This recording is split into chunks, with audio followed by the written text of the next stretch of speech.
সংসারে সবার মুখে হাসি ফোটাতে প্রবাসী গিয়ে কঠোর পরিশ্রম করে অসুস্থ হন মমিন। তবে দেশে ফিরে সম্মুখীন হলেন কঠিন বাস্তবতার। অসুস্থ স্বামীকে ছেড়ে গেল স্ত্রী, পা হারিয়ে বিছানায় পিঠ ঠেকিয়েই চলছে তার জীবন। 6 মাস বাইরে ছিলাম। 6 মাস বাইরে থাকার পরে আমার পায়ে একটা ইনফেকশন হয়েছিল, মানে জুতার ঠোয়া পড়ছিল। ঠোয়া থেকে ইনফেকশন হয়েছিল, ইনফেকশন থেকে রক্ত জমাট হয়ে আঙ্গুলের মাথা নষ্ট হয়ে গেছিল। পায়ের এক আঙুলের ফোঁড়াতেই জীবন বদলে গেল মোহাম্মদ মুমিনের। যেই থমকে গেছে পা, তেমনি হাত ছেড়ে দিয়েছেন মমিনের প্রাণ প্রিয় স্ত্রী। যে সময়ে মমিনের ঢাল হয়ে দাঁড়ানোর কথা তার স্ত্রীর, সে সময় এমন কঠিন পরিস্থিতিতে ফেলে গেছে তার পাষণ্ড স্ত্রী। 10 বছর বউ সংসার করলো, এই বউ দেখে গেল। 6 মাসের মধ্যে আমার ওয়াইফ আমার সাথে আছিল 3 মাস। 3 মাস আছিল। 3 মাস পরে মানে এখন আমার তো পায়ের সমস্যা, কামাই করতে পারি না, মানে চলতে পারি না।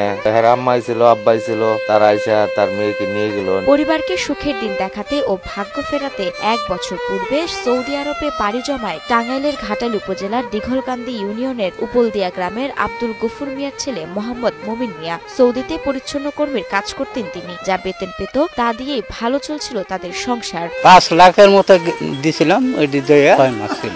6 মাস পূর্বে প্রবাসী থাকাকালীন পায়ের বৃদ্ধা আঙ্গুলে একটি ফোঁড়া দেখা দেয়। সেটি ধীরে ধীরে বড় হতে থাকে। পরে চিকিৎসার অর্থ চেয়ে আবেদন জানায় কর্মরত প্রতিষ্ঠানে। কোম্পানি তার আবেদন আমলে না নিয়ে চিকিৎসায় বিলম্ব করে। ডাক্তারের কথা ছিল প্রতিদিন ড্রেসিং করতে হবে, কিন্তু কোম্পানি আমারে 3 দিন, 5 দিন, 8 দিন পর পর ড্রেসিং করবার নিয়ে গেছে। এক পর্যায়ে অবস্থার অবনতি হলে চিকিৎসা করানো হয়। ততক্ষণে অনেক দেরি হয়ে যায়। কেটে ফেলতে হয় মুমিনের পায়ের আঙুল। 6 মাস পরে এটা আঙ্গুলের মধ্যে একটা ফোঁটা আসা, ফোঁটার থেকে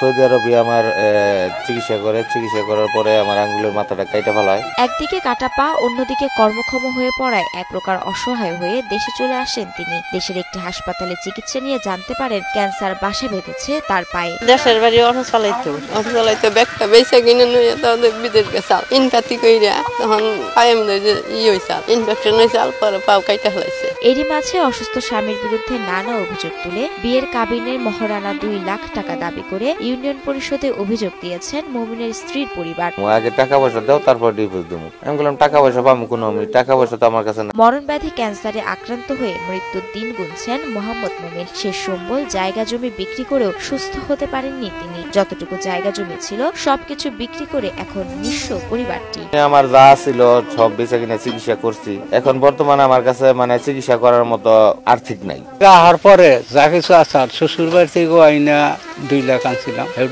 তারপরেও দিতেছে, একটু সাহায্য করতেছে, কত দেখে মমতা করে সাহায্য করে চালাইতেছে। জায়গা জমি যা চাল তাও বেচা চিকিৎসা হইয়া হারেন নাই জমি। অসুস্থ ছেলের মুখের খাবার জোগাড় করতে চা বিক্রি করেন মুমিনের বৃদ্ধ মা বাবা। জীবনের শেষ ভরসা ছেলের এমন দশায় আফসোস করেন মুমিনের মা।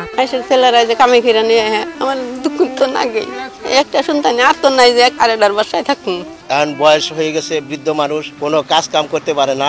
এলাকার জনগণ সবাই মিলা সামান্য কিছু টাকা পয়সা উঠাইয়া ওরা দিছিল। এখন একটা চার দোকান দিছে, আর এই মনে করেন ওই আবিজাবি কিছু বেচে আর কি দোকানে, সামান্য অল্প পয়সার মাধ্যমে। এদিকে মুমিনকে সুস্থ করতে সামর্থ্য অনুযায়ী সকলের সহযোগিতা করছেন। তবে এ সাহায্য যথেষ্ট নয় বলেও জানান স্থানীয় ইউপি সদস্য। ওদের যে সমস্যা আমরা সবাই মিলে সহযোগিতা করছি, আর যে সহযোগিতা করছি ওইটুকু হয় না, কারণ ওদের অনেক টাকার দরকার।